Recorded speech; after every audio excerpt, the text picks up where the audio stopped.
Terakhir Pak Mulyadi, mudah-mudahan terakhir ya. Nggak nerima lagi.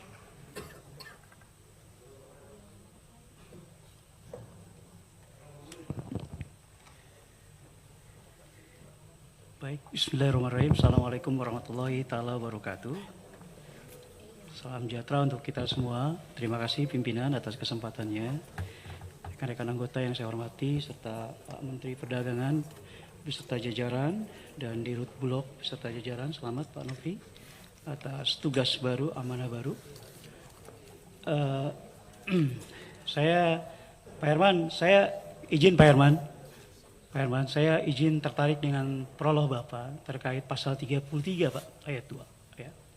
Tadi beliau sampaikan, dan itu adalah semangat kami bersama Pak Prabowo di awal perjuangan, bagaimana kita ingin meyakinkan masyarakat bahwa Pak Prabowo komit untuk melaksanakan pasal 33 tersebut. Kenapa?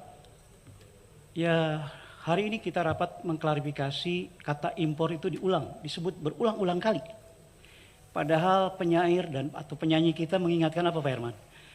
Orang bilang tanah kita tanah surga Pak. Tongkat, kayu, dan batu jadi tanaman. Tapi hari ini bahasa impor terus diulang-ulang. Artinya apa? Ada hal yang harus direvitalisasi. Ada hal yang harus direorientasi.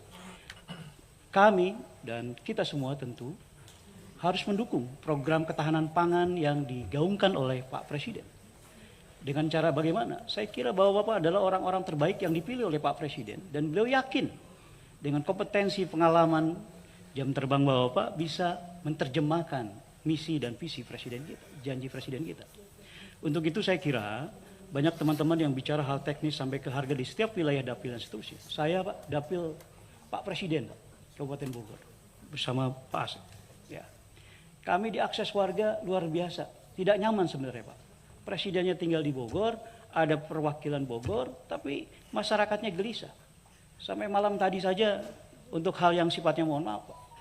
Kesalahan teknis kebijakan dalam pengelolaan tata ruang misalnya. Ya. Apa itu? Bencana puncak. Itu lahan-lahan kebun teh itu milik PTPN, perkebunan. Pak. Kalau misalnya Bapak membuat lintas koordinasi, alih fungsi terhadap perkebunan teh yang dianggap tidak produktif, kenapa itu tidak dijadikan wilayah konsentrasi untuk ketahanan pangan dan seterusnya.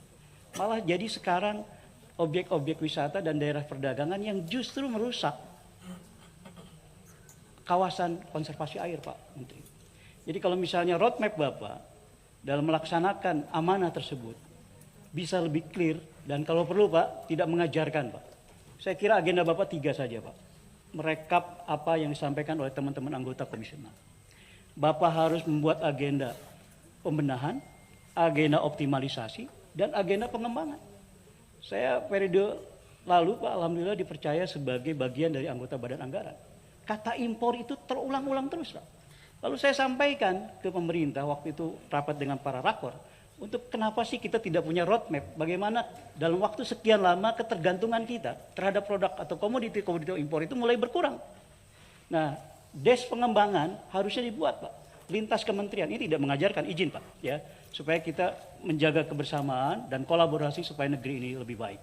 Terakhir Pak, pesan moral saya, tadi disampaikan juga oleh sahabat saya Pak Kawendra, ayo Pak, satu komando dengan Presiden, ya.